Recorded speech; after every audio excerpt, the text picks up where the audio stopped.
Hello, good afternoon, and welcome to the Midday News on 3FM 92.7. My name is Beatrice Edu.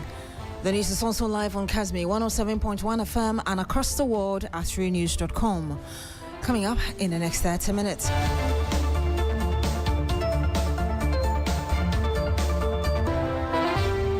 Supreme Court dismisses suit challenging the authority of the president to appoint security service chiefs.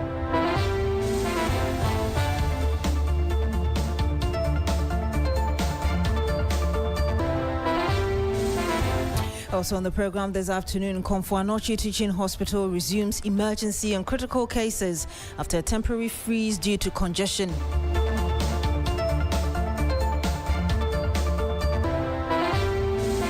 And much later on the program, survivors of June 3 disaster renew calls for compensation 11 years after the twin tragedy.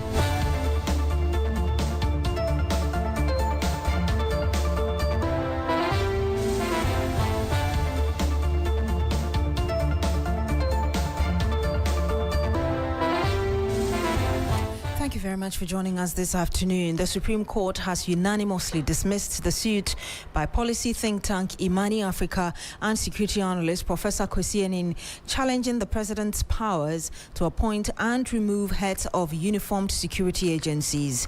The case was that fire, police, prisons and immigration services are established under public services in the Constitution, and the removal of their heads must be justified under Article 191B of the 1992 Constitution. The joint suit was filed in 2025 at a time where there were hints of the removal of the then IGP George Akufo-Dampare. The plaintiffs argue that the removal of the IGP, along with other heads of uniformed security services, should only occur in cases of established misconduct and misbehavior. Before the case was concluded, the president announced the nomination of the current IGP, Kushten Yonu. The Apex Court has now made a determination of the matter, unanimously dismissing the suit. Lord Edwasare is our man in court. He will be joining us very shortly. But let's hear Kofi Bento, who is a part of the suit. In mind, the offices are not the same. In our law, as it is written, there's no distinction per se. All right, they all come under 191. They are public servants. They are protected, and all those things that we wrote. But the IG is the Supreme Court is saying that two of them should be specially treated, and then the others should also be separately treated.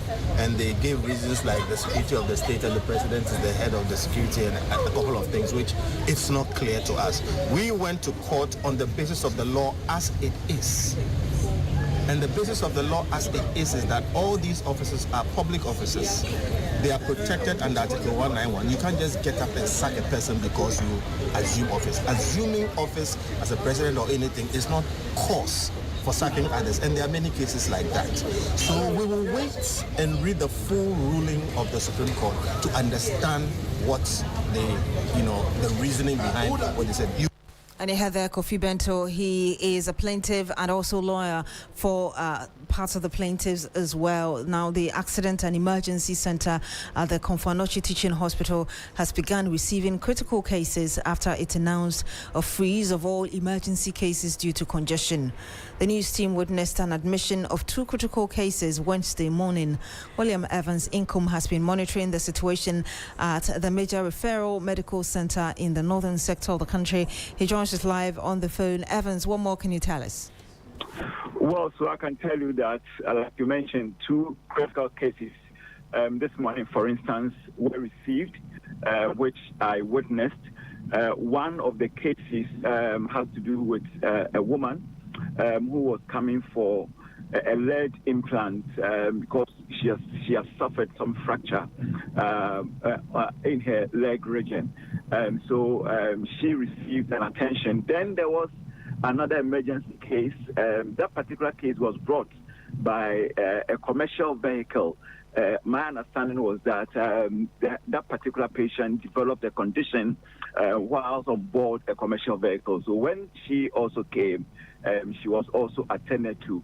Apart from that, any other emergency cases that do not fall within what they describe as critical have been referred to the other peripheral health facilities. So that is the situation now. In fact, this morning, the PRO for the Patriot Teaching Hospital said they're also doing everything possible to decongest the place so, they could revert to normalcy. And any calls made yet to any government official for assistance? Well, the regional minister has issued a statement, through his aide, and he is saying that, well, this morning he received the chief executive of the Patriot Teaching Hospital to have a discussion about the current development and that measures are being put in place to reverse the current situation at the Patriot Teaching Hospital, specifically the accident and emergency center. All right. And before you go, can you tell us, of course, they've freed some space, which is why they've resumed this, but is there any long-term plan to ensure this doesn't recur? Well, they are hoping that the facility will be expanded and other referral facilities which are still, which are still stalled. For instance, the Tech Teaching Hospital, the KNUST Teaching Hospital, whose 800-bed capacity has stalled for more than 5 years. Then, of course, the Aferi Military Hospital, if those facilities are erected or completed, then there will be some level of decongestion as far as Patriot Teaching Hospital is concerned, which, of course, has become the main referral center serving people within the Northern Belt. Indeed. Thank you very much, William Evans Zinkum. He's a man in the Ashanti region. The Minister for the Interior, Mohamed Muntaka Mubarak, has raised alarm over what authorities describe as a growing human trafficking threat along the Ghana-Togo border, warning that criminal networks are exploiting porous crossing points to move vulnerable people into and out of the country. During a tour of border posts and security installations in the Volta region, the minister challenged security agencies to intensify surveillance and tighten checks at both official and unapproved routes, stressing that the trend poses a significant threat to national security and human safety. The warning comes amid increasing concerns about cross-border trafficking activities in the Aplao Enclave, one of West Africa's busiest border corridors. Really very concerned because, like I told you, the statistics for 2025, those we rescued were about 714. Those we had to return were over 1,600 from the neighboring countries. So we are seriously concerned because it's not only the good ones who are coming into our country because of the stable and peaceful nature that we have found ourselves. So the bad ones also want to come through. So the prices that they are using, the miners that they are using at the border control, we need to support them to be able to protect us well. Yes, we are welcoming people. We welcome everybody. I mean, admittedly, all of us know if you want a good Tyler, you say you want a Togolese, you want a good POP guy. But what about the bad ones who want to come? The people who come on our streets, they don't have any place to sleep. People come to do a QNet business.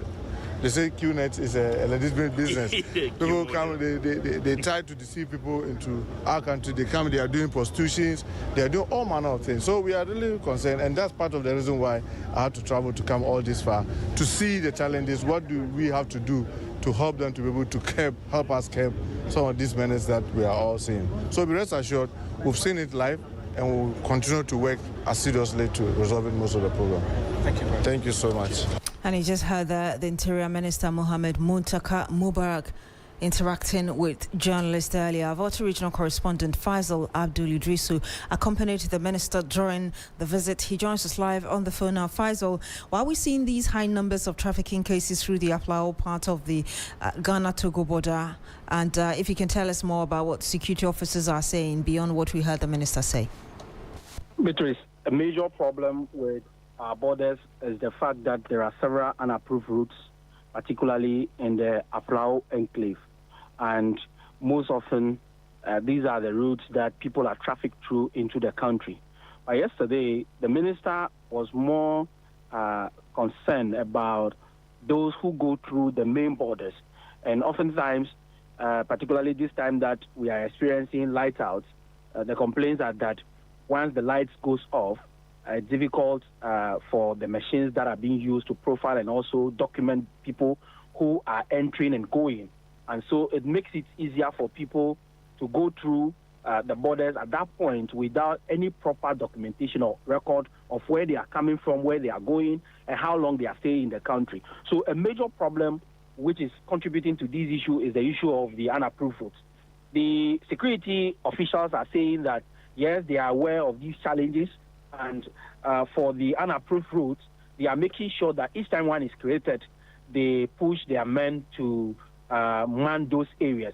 But of course, it's an issue that is there every now and then, so it's overwhelming. It cannot be everywhere at the same time, and it's the reason why we are seeing these increasing cases. The sector commander, DCOI Asamoah, yesterday indicated that the officials around the Aflao area are up to task and would ensure that they tighten security around the borders to ensure that the issue of trafficking and the entering and going illegally is still largely. Let's have a listen to what Azali has said yesterday, Beatrice. You agree with me that where we're standing now is just some few meters away from Togo, and then people are living here. From here to the border is also a bit far, so people try to find a way of getting to the other side of the border, that is the Togolese side, by just creating a path. When they do, what we as immigration do is that we follow them. Sometimes we even go ahead of them by when seeing that if they've created a path, then we are sending our men there. That is how come you find a lot of unapproved routes, but our men are manning all these unapproved routes. Definitely, believably, you know that we cannot cover everything. There are clandestine ones that they use sometimes at night, and that you will not see. Definitely during the day, it's closed, nothing happens. But they find a way of using that from time to time. But we've deployed our intel on the ground, and we are doing our best, even with the limited resources that we have. And Faisal is still on the line with us. Faisal, what more do we know as regards really what needs to be done to deal with this? Yeah, so the minister yesterday talked about logistics, ensuring that the officials at the border are provided with the necessary logistics. As far as the issue of lights out around the border, you have no call credits in your MTN account.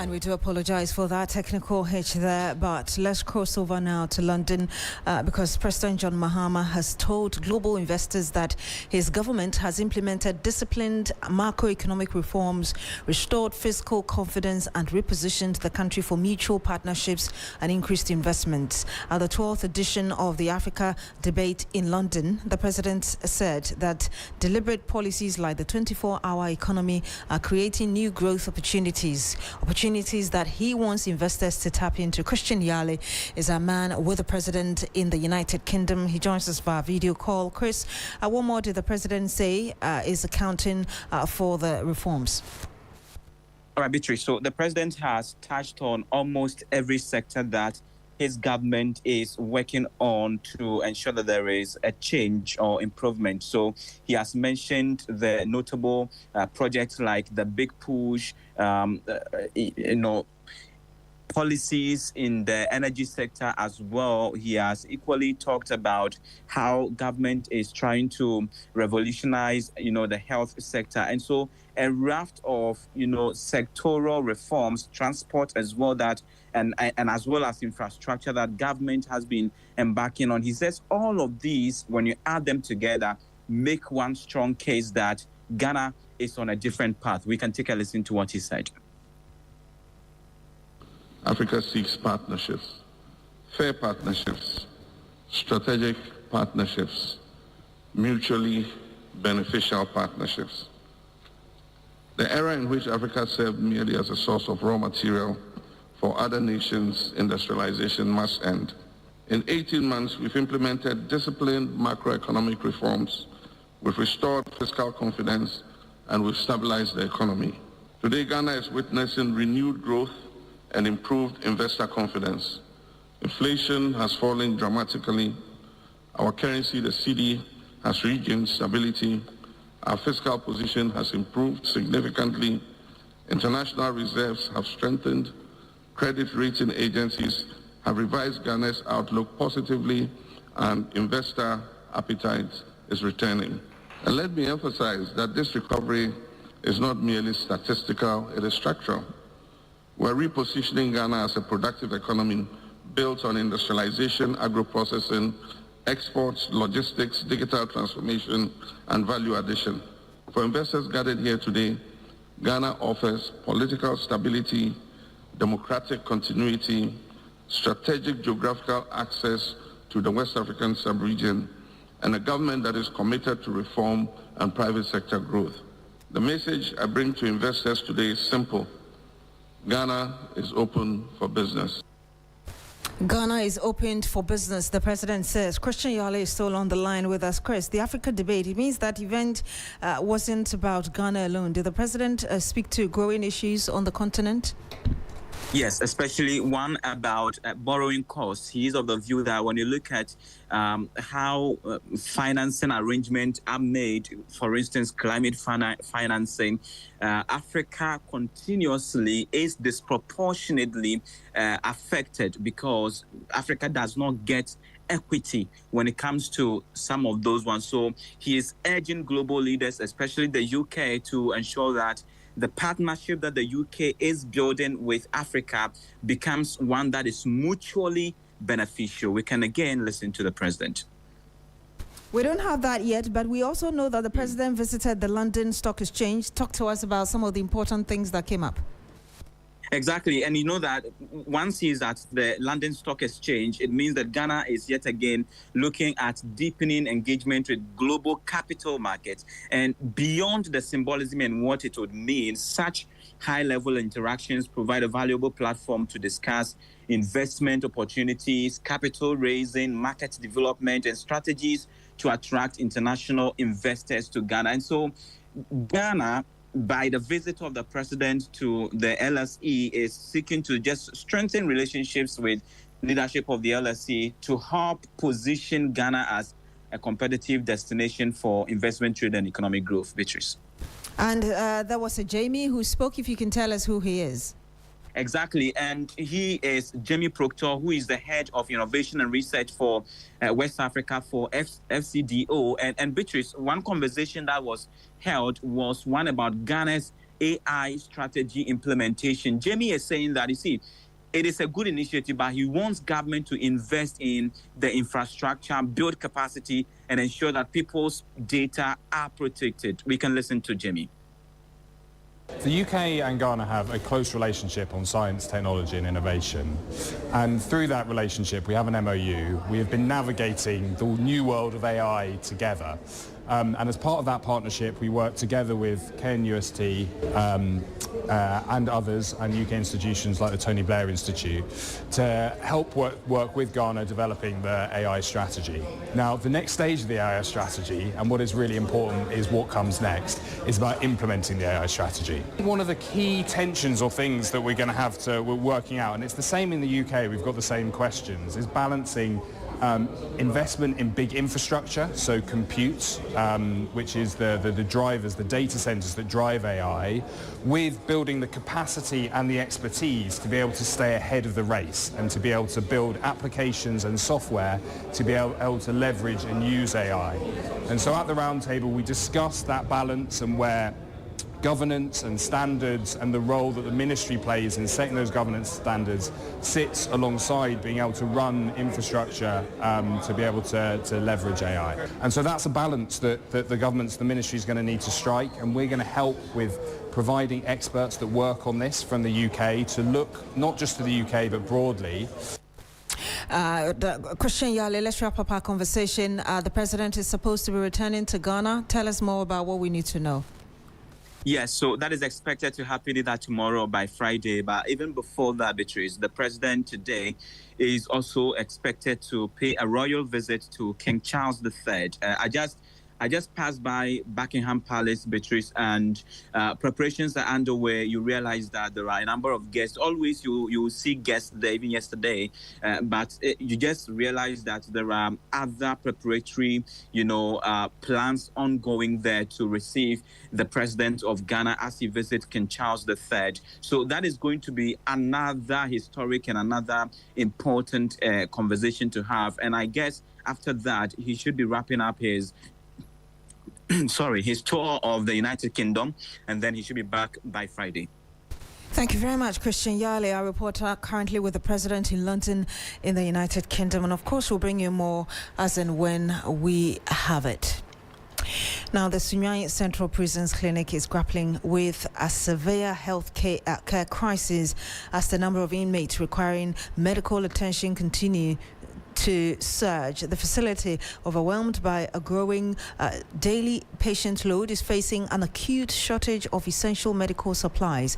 Authorities are calling on the community for urgent support to address these critical challenges and ensure health and well-being of the inmates. A report by Claude Kumi. The Sunyani Central Prisons Clinic, which serves not only inmates but also prisons officers and the surrounding community, is struggling to meet the healthcare needs of patients who visit the facility.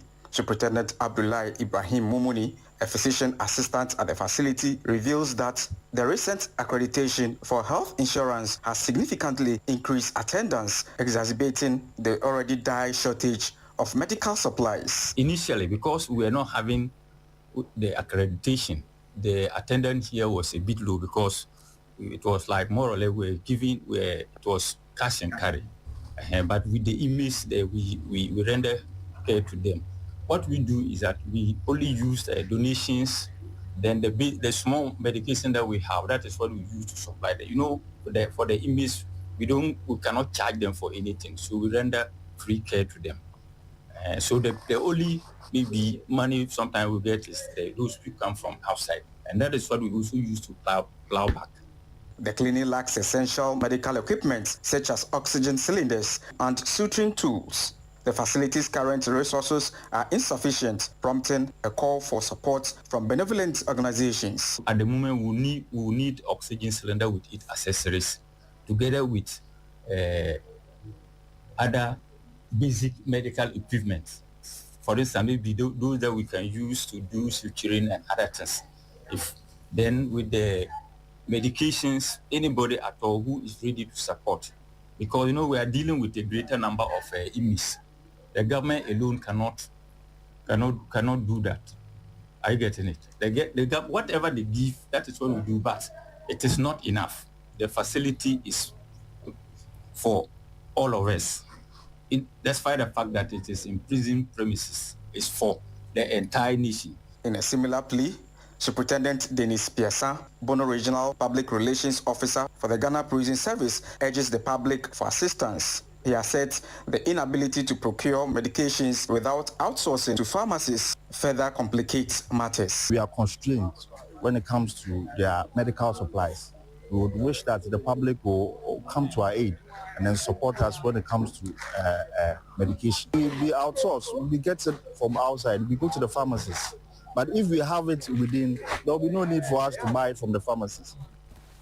That report was brought to us by Claude Kumi Abisa, and we return to Accra because the Municipal Chief Executive for Wage Agbawe, Felix Odate Lamte, says the Assembly will soon embark on a massive demolition exercise of unauthorized buildings sited on waterways.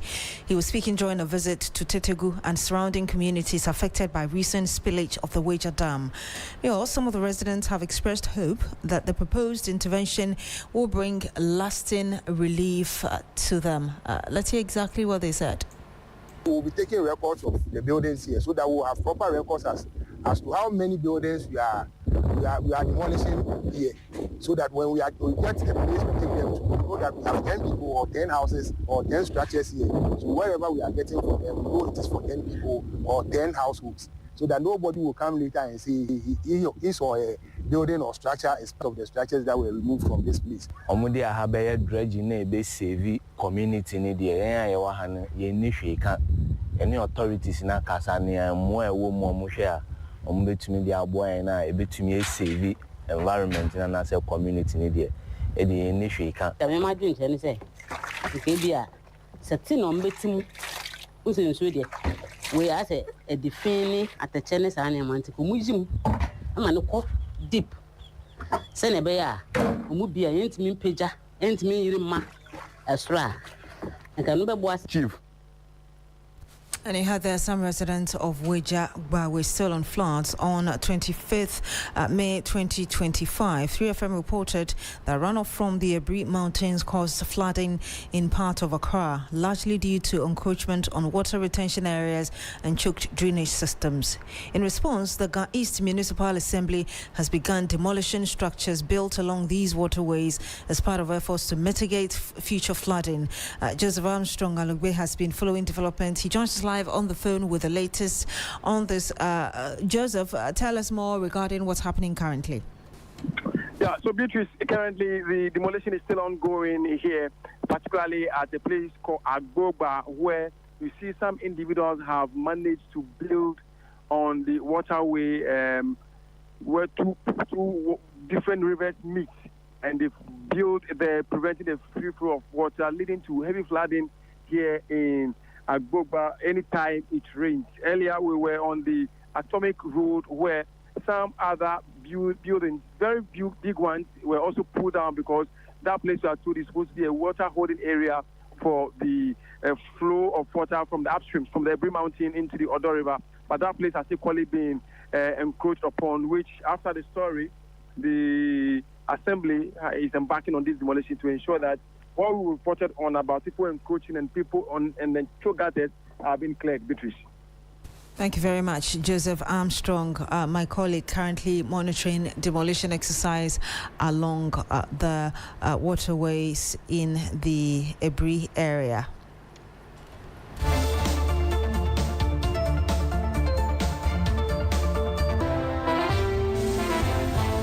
We say a bit longer on this, and in a related development, today, the 3rd of June 2026, marks exactly 11 years when what has become known as the flood and fire disaster occurred. An explosion at a Gold fuel station and flooding caused by torrential rainfall killed over 150 people at Kwame Nkrumah Circle in Ghana's capital city, Accra. My colleague Evelyn Klingma is at the grounds where a ceremony is being held to commemorate the unfortunate event. From the Kwame Nkrumah Circle here in Accra, and to be specific, the Gold filling station where the disaster happened some 11 years ago. You will recall that in 2015, when there was a heavy rainfall in Accra, you will understand that a lot of things happened here, and people lost their lives, and as a result, others also were badly injured. Every year, there is a commemoration of this particular event. And so this morning, there was a short ceremony where they've gathered victims and then had some word with them. And so we will be speaking to some of the victims shortly for them to tell us how they've been coping all these years. So good. First of all, I'll start with you. Good morning. Fine morning. Oh. Patriot, also a victim. What exactly happened on that day to you? And I me kunu frimo ya me ba kra nya me nkwanka me ba so to aso ntimi ba victim. Ifro ye hu mo bia ye hia mo me ba no kra sese nani sese me den ko hospital. So me ni ska. Nani nsuo no. Ya DHS 11 years no some ba kra ka me se me nkasa ne so ba me ma e din. Yenya mo ankasa be still cry no nya. Pacho ba no we say. Say ban 13 years, no 3 years. Say one or two say 14 years. Into you lose your husband to say now ya share Obano up to now. Well, me din sure question. And no na me dey share me ba no. Into Pacho assembly see you know omo catch mo bibi se mbe ye bibi amamo. Omo kan ye be chocho ye din ye dey na mama ni na enso ankosi baby a. So I will come back to you. Hello, Pacho your friend was saying and yeah, of course, and then see on that particular day. Yeah, we have to say eja ebo eja to eja ebo. Ube pie be do compound hono no. Ne je na so mu te je no so mi ti mu sa no. Victims of the Jonesbury disaster, the twin disaster we call it, telling us what happened to them 11 years ago. That report was brought to us by Evelyn Tingma. My name is Beatrice Edu. Thank you very much for joining us on the Midday News here today on Shri FM 92.7. Log on to shrinews.com for more news. Good afternoon.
Daily on 3FM 92.7. My name is Grace Hamwajiman. Coming up, Ghana's inflation edges up to 3.7% in May 2026 for second straight monthly rise, but remains far lower than last year. Also in the bulletin, Lands and Natural Resources Minister dismisses nationalization fears, reaffirming commitment to foreign investment and local reform debate. Details of these and more shortly.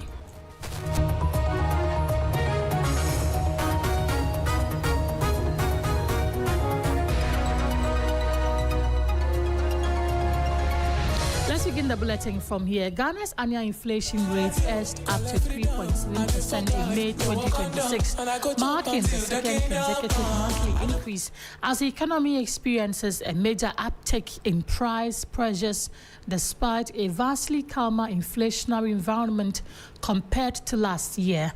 Government statistician Dr. Alhassan Idrisu announced the figures during the release of the May Consumer Price Index (CPI), noting that year-on-year inflation rose by 0.3 percentage point from the 3.4% recorded in April.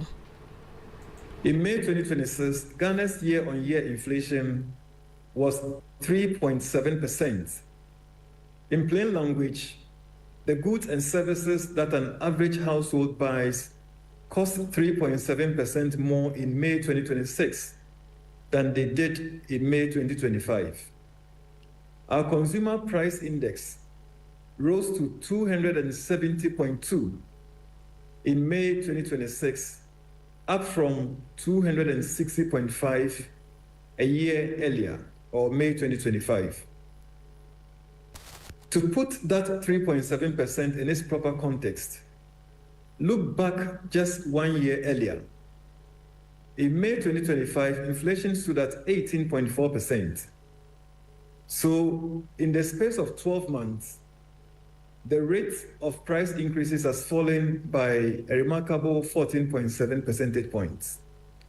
That is one of the most encouraging stories in these numbers we are releasing today. Government statistician Dr. Alhassan Idrisu, now the Lands and Natural Resources Minister, has dismissed suggestions that Ghana is pursuing a policy of nationalizing its mining industry, insisting the government remains committed to attracting investment while securing greater benefits from the country's mineral wealth. The comments come amid growing debate over recent reforms in the mining sector, which some analysts have described as a form of resource nationalism. Despite no major mine being brought under state ownership, speaking at the 19th edition of the Mining and Minerals Convention, Emmanuel Amakofiwa said government policies are aimed at creating a mutually beneficial environment for both investors and the country.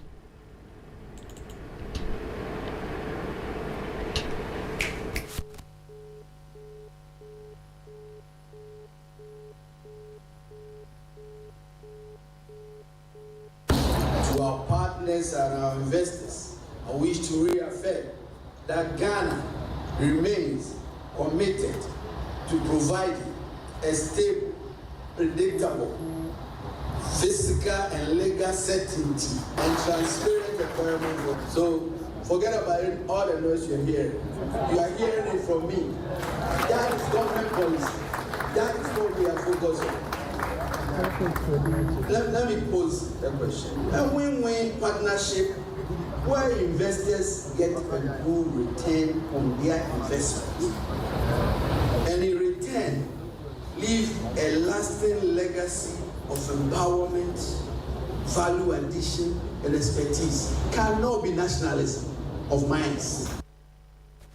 The minister further reiterated government's commitment to tackle the issue of illegal mining to protect the national interest. So investment to be safe, partner with us in building value-added industries. Policymakers and regional institutions, we say let us allow our development frameworks and accelerate the implementation together. So let me conclude by re-emphasizing Ghana's commitment to building a mining sector that is modern, responsible, resilient, and globally competitive. The opportunity before us is very important. Therefore, if we act with vision, discipline, and partnership, we can turn West Africa's natural wealth into jobs, industries that guarantee security and lasting prosperity for our people. You heard Lands and Natural Resources Minister Emmanuel Amakofiwa, and that's it for our package for Business Daily on 3FM 92.7. For more business stories, please check out our website at 3news.com. My name is Grace Hamwajuman. Good afternoon.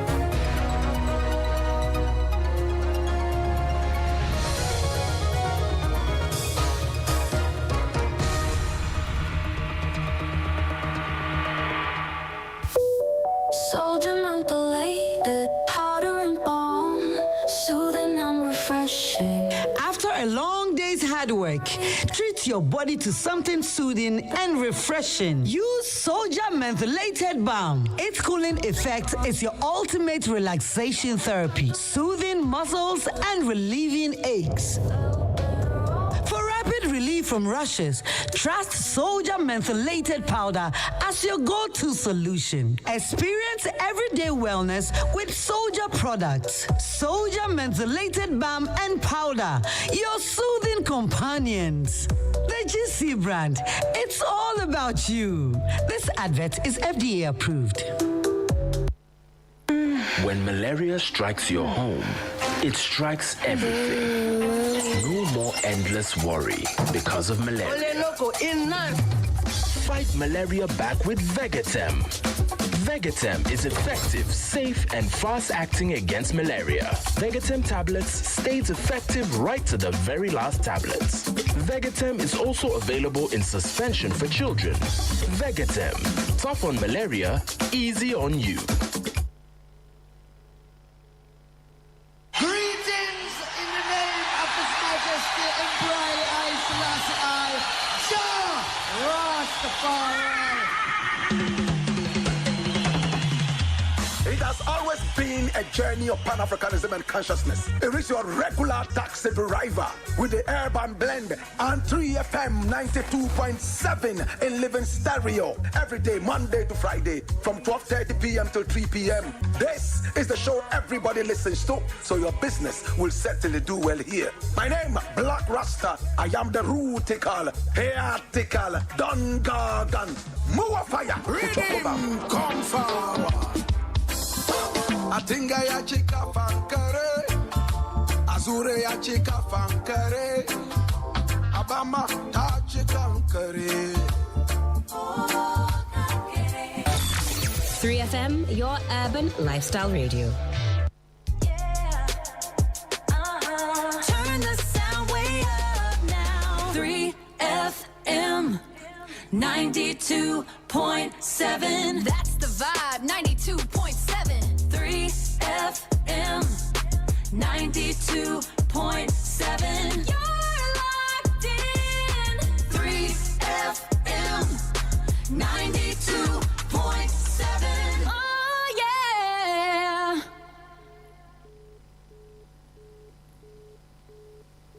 They're the best. Turn it up. 92.7.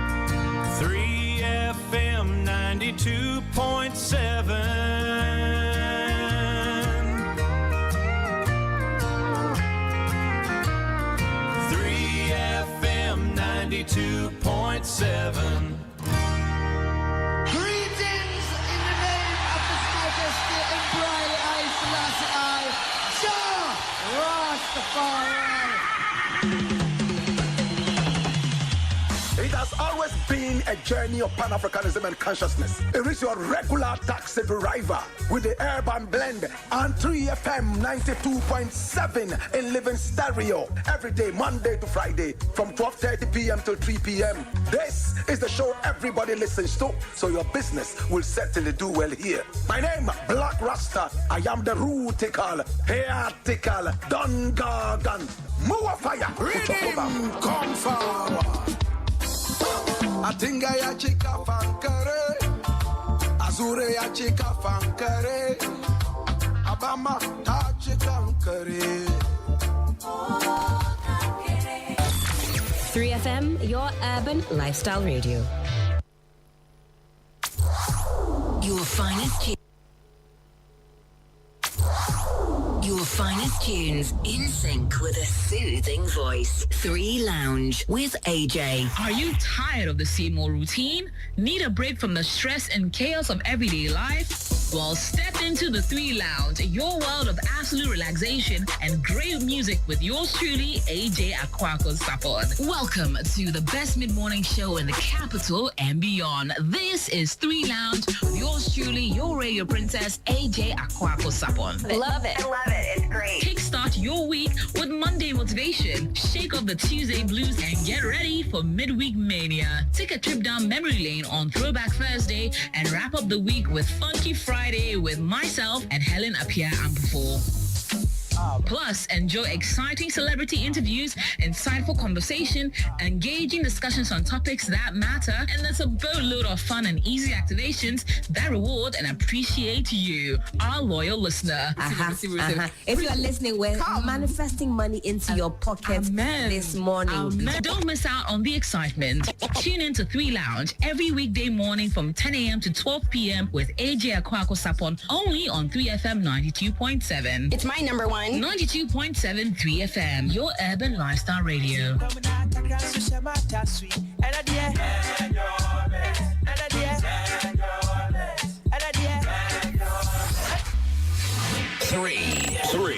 3FM.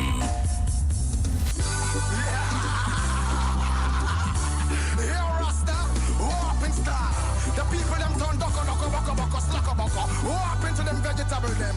Them replace the golden stool there with a cocaine and crack. Powder, whitey. Greeny and fully them. When I give them the Blakk Rasta, sure. Me come again and again. Sure. Whitey. We no want no cocaine. No whitey, no cocaine in the palace. We no want no whitey.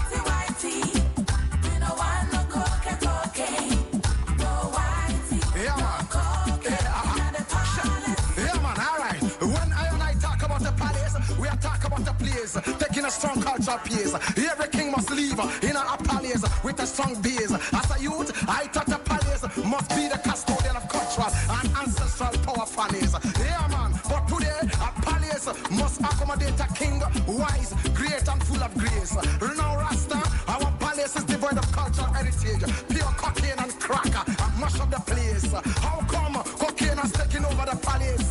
Yeah, man. Tell me, Rasta, is it a cultural place or a cocaine palace? Rasta man wanna know who is responsible for the white powder in the palace. The golden stool has been replaced with a bag of whitey powder in this palace. Fire upon the king, fire upon the cocaine linguist, fire upon the palace. Sure.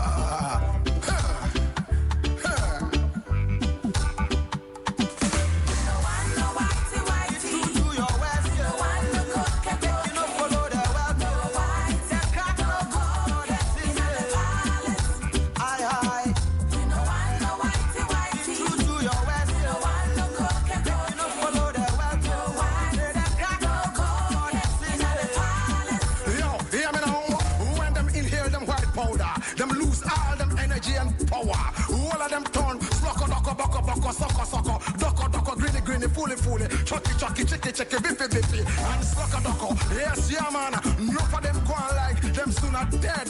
Them mistake the gutter for them bed. Them always a wanty, and them never get.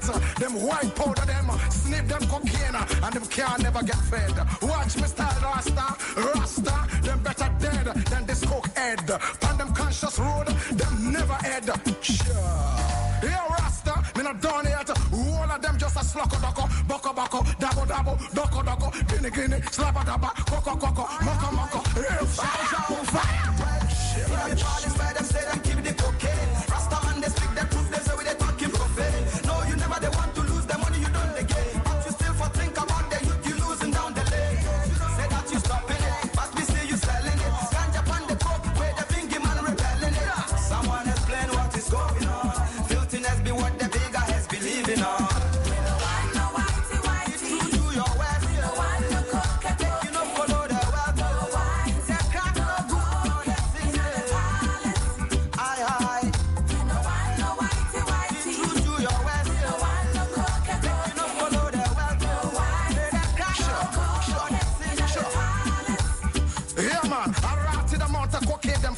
X amount of you them get caught in this cocaine maze, so serpentine. From them satanic money, for restriction to buy him sexy girlfriend them a gift of Valentine. This is the sign of the end time. They want to reach the top without putting hard work on the top line. Blood money, drug money, taxpayers money is what is on their mind. They relegate the golden stool to the background and behind.